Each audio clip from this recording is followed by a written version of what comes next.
GST घटाने के बाद भारत की जीडीपी में बम्पर उछाल। बड़ी खबर है, भारत की अर्थव्यवस्था से जुड़ी।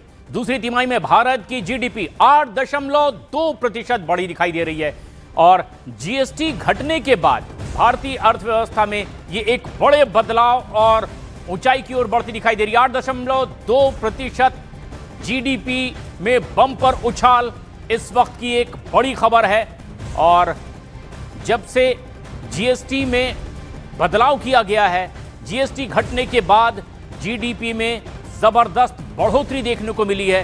दूसरी तिमाही में 8.2% भारत की जीडीपी पिछले साल की दूसरी तिमाही में 5.6% थी। और यह फर्क देखकर समझा जा सकता है कि जीएसटी घटने के बाद किस तरह से भारत की जीडीपी में एक भारी उछाल देखने को मिल रहा है। भारतीय अर्थव्यवस्था से जुड़ी ये एक बहुत बड़ी खबर है।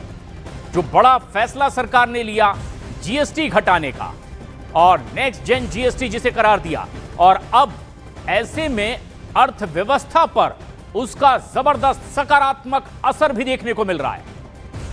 जहां तुलना की जाए तो पिछले साल इसलिए जो जीडीपी थी 5.6 इसी दूसरी तिमाही में, अब उसके मुकाबले जीएसटी घटने के बाद भारत की जीडीपी में ये जो उछाल आया है, इससे सीधे सीधे दूसरी तिमाही में जीडीपी बढ़कर 8.2% हो गई है, जो पिछले साल 5.6% थी इसी स्लॉट में। तो जीएसटी घटने के बाद जीडीपी कैसे बढ़ी है, ये उसका एक और एग्जांपल।